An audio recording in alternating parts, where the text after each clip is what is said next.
आते हैं आज की सुर्खियों पर।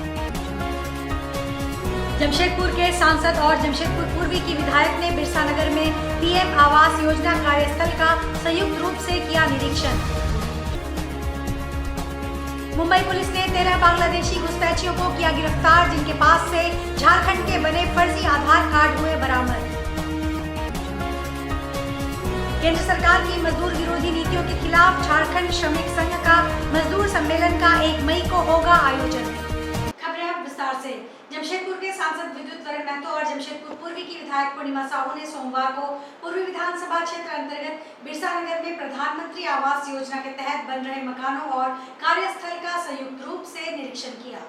निरीक्षण के दौरान दोनों जनप्रतिनिधियों ने निर्माण कार्य की प्रगति का जायजा लिया और मौके पर उपस्थित जमशेदपुर अधिसूचित क्षेत्र समिति जेएनएसी और निर्माण एजेंसी के अधिकारियों से विस्तृत जानकारी प्राप्त की और जरूरी निर्देश दिए। इस दौरान बताया गया कि पीएम आवास योजना के तहत बिरसा नगर के ब्लॉक नंबर 8 और 23 में निर्माण कार्य लगभग पूरा हो चुका है। इन ब्लॉक में क्रमशः 184 और 227 लाभुकों ने सभी प्रक्रियाएं पूरी कर ली हैं। अधिकारियों ने जानकारी दी कि जल्द ही इन लाभुकों को आवास सुपुर्द किए जाएंगे। इस दौरान सांसद प्रतिनिधि संजीव कुमार एवं विधायक प्रतिनिधि गुंजन यादव भी मौजूद रहे।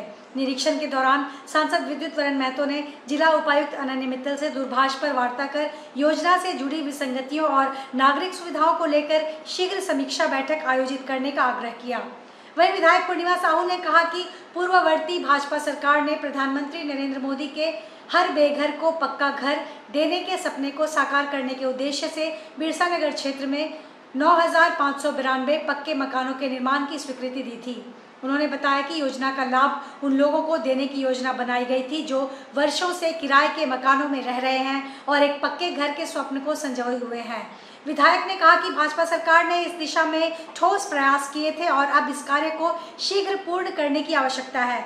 गौरतलब है कि नगर विकास विभाग के अधीन जेएनएसी कमांड क्षेत्र में शहरी गरीबों के लिए बागुनहातू और बिरसा नगर में G+8 मंजिला फ्लैटों का निर्माण किया जा रहा है, जिसके माध्यम से लगभग 11,000 जरूरतमंद परिवारों को आवास उपलब्ध कराने का लक्ष्य रखा गया है। काफी लोगों को शिकायत भी आ रही थी, इसीलिए इस क्षेत्र के संघर्षशील विधायक हमारे पूर्णिमा साहू जी के साथ संबंधित पदाधिकारी के साथ आज हम लोग विजिट में आए हैं। लेकिन यहाँ के देखने के बाद लग रहा है कि प्रोजेक्ट जो काफ़ी धीमी है।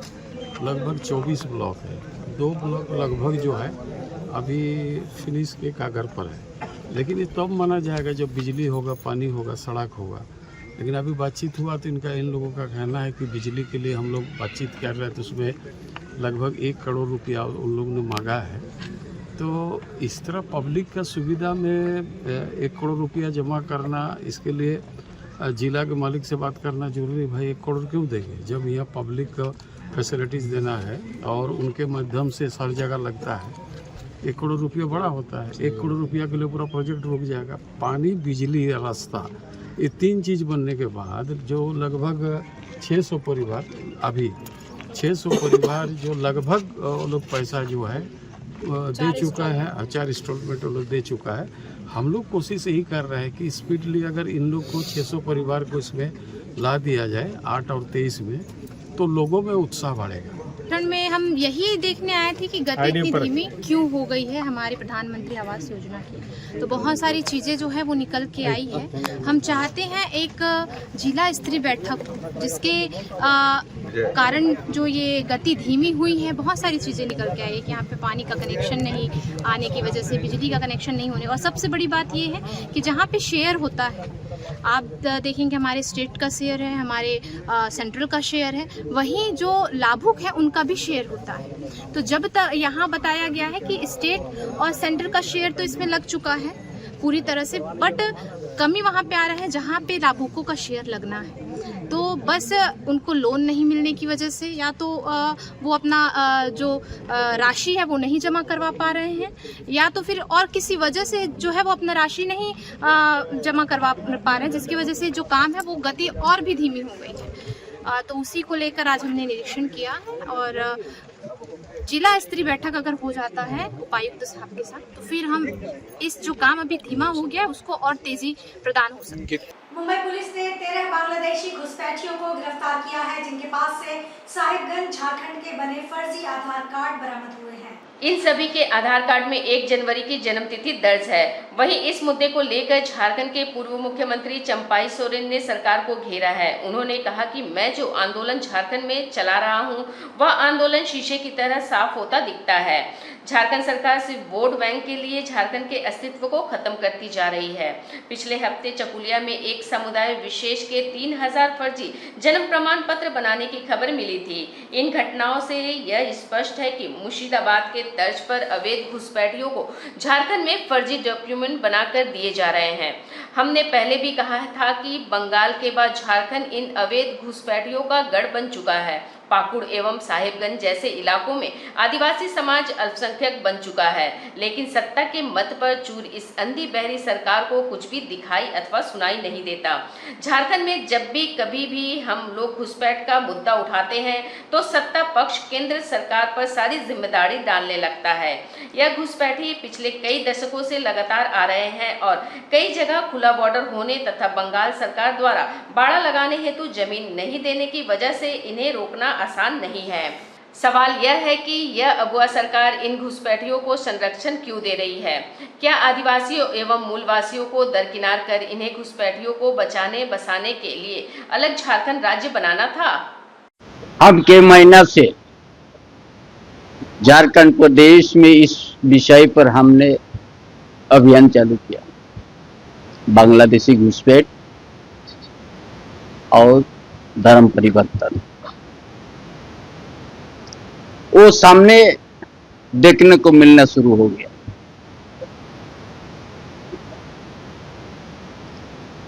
जब बम्बई में 13 बांग्लादेशी को पकड़ा गया, गिरफ्तार हुआ, वो लोग का सारा डॉक्यूमेंट्स फर्जी निकला। और किस क्षेत्र से निकला? झारखंड प्रदेश सिद्धू कानू का धरती सांताल परगना साहेबगंज जिला से। अभी तो 13 है वहां पे। इसीलिए हमने पहले ही कहा कि ये डेमोग्राफी सांताल परगना में बदल गया। एक बांग्लादेशी घुसपैठ का जनसंख्या बढ़ते जा रहा है बड़ी रफ्तार से, और वहां का आदिवासी जनसंख्या घटते गया। यहाँ 47% था, उस जगह में आज कम हो गया। साची जेएमएम कार्यालय में मंगलवार को 2 बजे केंद्र सरकार की मजदूर विरोधी नीतियों के खिलाफ संघर्ष करने वाले झारखंड श्रमिक संघ के द्वारा प्रेस कॉन्फ्रेंस का आयोजन किया गया, जिसमें संयुक्त मजदूर सम्मेलन 1 मई को मजदूर दिवस के दिन आयोजित किया गया है।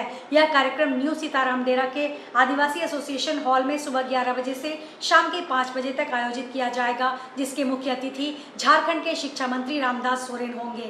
इस दौरान सम्मेलन के माध्यम से केंद्र और राज्य सरकार से मजदूरों का बकाया 1,36,000 करोड़ रॉयल्टी, जो मजदूरों की गाढ़ी कमाई का हिस्सा है, को अविलंब देने, मजदूरों के हक अधिकार की रक्षा को सही न्याय मिलने, केंद्र सरकार cement wage, steel wage, automobile wage, मंझोले इंजीनियरिंग समेत अन्य वेज बोर्ड के निर्णयों को कार्यान्वित करने, केंद्र सरकार 4 श्रम कोड को मजदूरों के हित में निरस्त करने और 44 श्रम कानूनों को जारी रखने, लगातार व स्थायी कार्यों को ठेका के माध्यम से करवाने के काम को गैर कानून घोषित करने की मांग की गई है।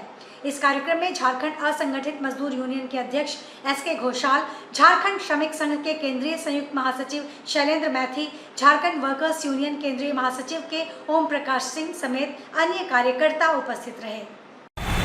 संविधान को संशोधन करके जो मजदूर कानून लाया गया, किसके हित में है? क्या ये आदिवासी के हित में है?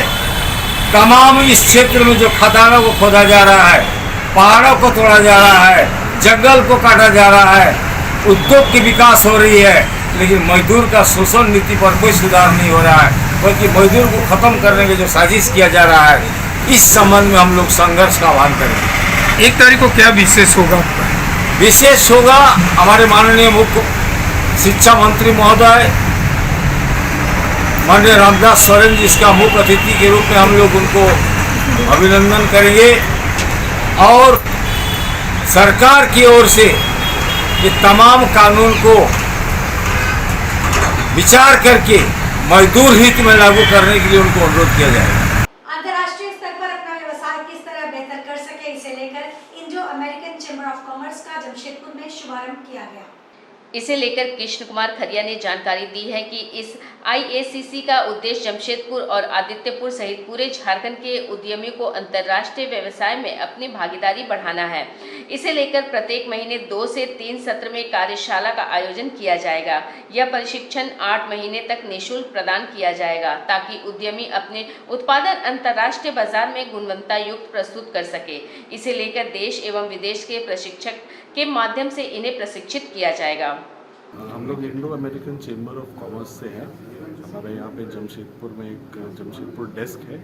ये एक नेशनल लेवल की बॉडी है और इसमें हम लोग आज जो कार्यक्रम कर रहे हैं यहाँ पे एक इंटरनेशनल बिजनेस फैसिलिटेशन प्रोग्राम जो कि 6 से 8 महीने का प्रोग्राम रहेगा, उसको हम लोग यहाँ पे लॉन्च कर रहे हैं आज। इसमें जितने भी जमशेदपुर के, आदित्यपुर के जितने भी व्यवसाय हैं, सबको ये मौका मिलेगा सीखने का और जानने का कि हमको अगर इंटरनेशनल बिजनेस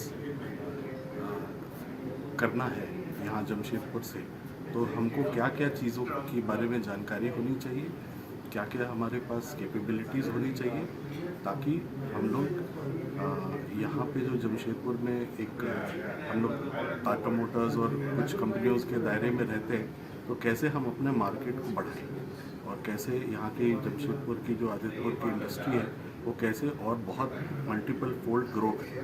तो ये प्रोग्राम हम लोग आज लॉन्च कर रहे हैं और इसके तहत हर महीने 2 से 3 प्रोग्राम या लर्निंग सेशन होंगे और जो इंटरेस्टेड इंडस्ट्रीज़ हैं हमारे आदित्यपुर की, उन लोग पार्टिसिपेट करेंगी और ये पूरा फ्री ऑफ कॉस्ट हम लोग कर रहे हैं पहले 6 से 8 महीने के लिए। ब्राह्मण सांस्कृतिक विचार मंच सरायकेला खरसावां के द्वारा भगवान श्री परशुराम जी के अवतरण दिवस के उपलक्ष्य पर कार्यक्रम का आयोजन आदित्यपुर स्थित एशिया भवन में किया गया, जिसमें सामाजिक एवं संगठन की एकजुटता पर बल दिया गया। कार्यक्रम की शुरुआत भगवान परशुराम के चित्र पर माल्यार्पण एवं दीप प्रज्वलित कर की गई।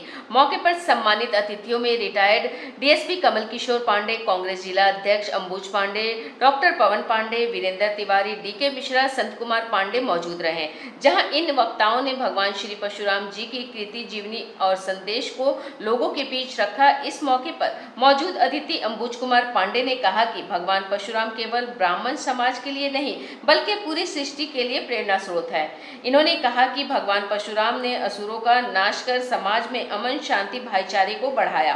ठीक उसी प्रकार ब्राह्मण समाज भी आज सामाजिक एकता पर बल दे रहा है। अंबुज कुमार ने कहा कि परशुराम जी के कृतियों को अपनाकर हम सामाजिक बुराइयों को दूर कर सकते हैं।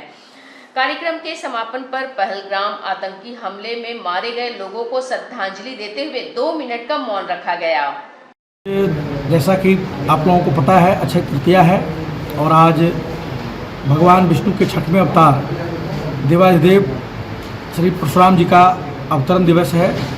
तो आज सरायकेला खरसावां ब्राह्मण सांस्कृतिक विचार मंच के द्वारा, ब्राह्मण बंधुओं के द्वारा, ब्राह्मण परिवार के द्वारा इस एशिया प्रांगण में इनके अवतरण दिवस का आयोजन यहाँ पर है।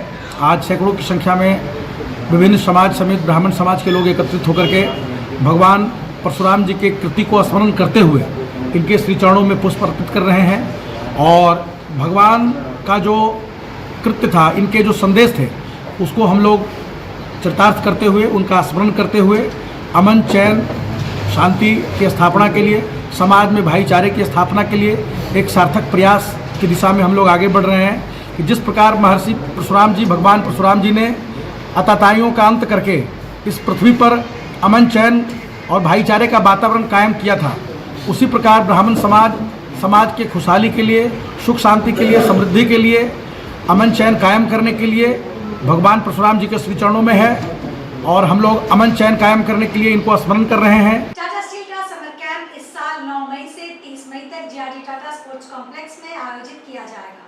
जिसमें संयुक्त मजदूर सम्मेलन 1 मई को मजदूर दिवस के दिन आयोजित किया गया है। यह कार्यक्रम न्यू सीताराम डेरा के आदिवासी एसोसिएशन हॉल में सुबह 11 बजे से शाम के 5 बजे तक आयोजित किया जाएगा, जिसके मुख्य अतिथि झारखंड के शिक्षा मंत्री रामदास सोरेन होंगे।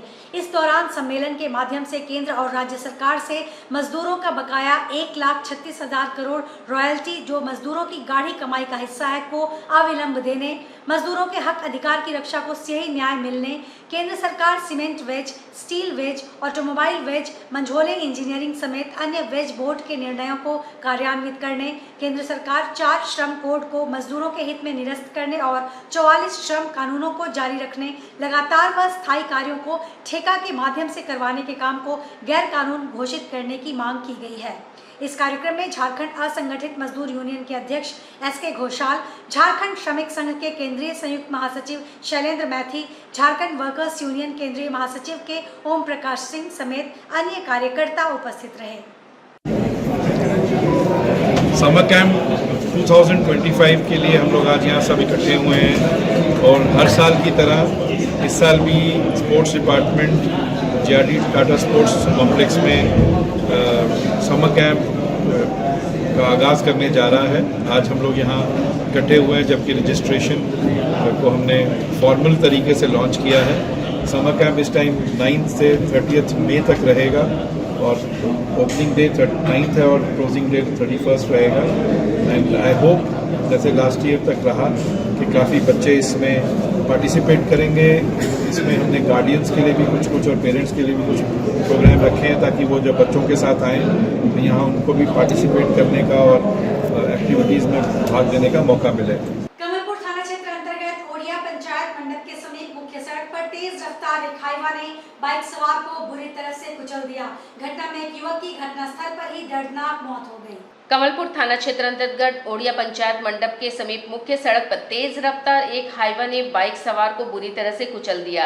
घटना में एक युवक की घटनास्थल पर ही दर्दनाक मौत हो गई, जबकि उसके साथी के दोनों पैर की हड्डियां टूट गई है और गंभीर रूप से घायल हो गया। इस घटना के विरोध में सैकड़ों लोगों ने मुख्य सड़क को जाम कर दिया। घटना की सूचना मिलने पर पहुंची पुलिस ने घायल युवक को एम्बुलेंस से अस्पताल पहुंचाया, जबकि शव बीच सड़क पर ही पड़ा हुआ है। झारखंड वनभाषी समन्वय समिति अपनी रजत जयंती के अवसर पर 1 मई 2025 को एक भव्य रंगारंग कार्यक्रम का आयोजन करने जा रही है।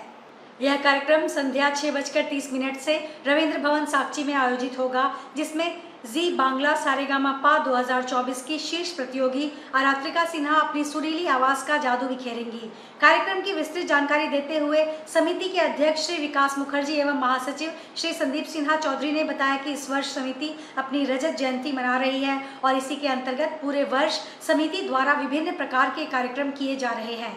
उन्होंने बताया कि कार्यक्रम में मुख्य अतिथि doctor Atanu Ranjan Pal, chief technology officer Tata Steel होंगे और विशेष अतिथि श्री आशीष चौधरी, महासचिव द टैगोर सोसाइटी जमशेदपुर होंगे।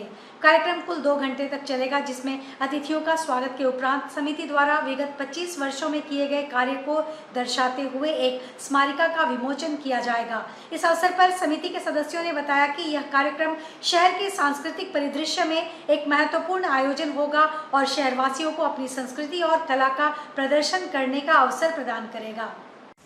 जी, झारखंड वनवासी समन्वय समिति के 25वीं वर्षगांठ के उपलक्ष्य में आगामी 1 मई 2025 बृहस्पतिवार साक्षी स्थित रविंद्र भवन में जी बांग्ला सारेगामापा 2024 के जो फाइनलिस्ट रहे सुश्री आरात्रिका सिन्हा हमारे बीच रंगारंग कार्यक्रम पेश करने के लिए आ रही हैं। मशहूर गायिका हैं और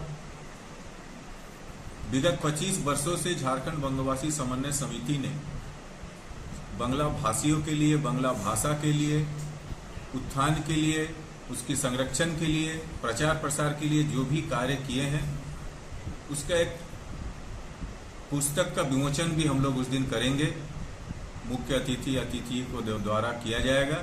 हमारे बीच मुख्य अतिथि रहेंगे doctor Atanu Ranjan Pal, chief technology officer, process technology group Tata Steel से हैं, और विशिष्ट अतिथि के रूप में रहेंगे श्री आशीष चौधरी, साधारण संपादक टैगोर सोसाइटी, और साथ ही हमारे कर्मठ जितने भी समिति के सदस्य हैं, पदाधिकारी और सदस्य, ये सारे लोग मिलके, उनके परिवार के लोग मिलके, तो हम लोग 1 तारीख के लिए विशेषकर पूरे जमशेदपुर के जितने भी बंगला भाषी है पत्रकार बंधुओं को हम लोग आमंत्रण करना चाहते हैं कि आप लोग आएँ और उस रंगारंग कार्यक्रम का लुत्फ उठाएं और समिति ने 25 वर्षों में क्या किया ये जानने का भी एक अवसर उस दिन मिलेगा सभी। आज के इस बुलेटिन में बस इतना ही। हम फिर हाजिर होंगे कुछ और नई खबरों के साथ। तब तक के लिए एससीएन न्यूज की पूरी टीम की ओर से मुझे दीजिए इजाजत।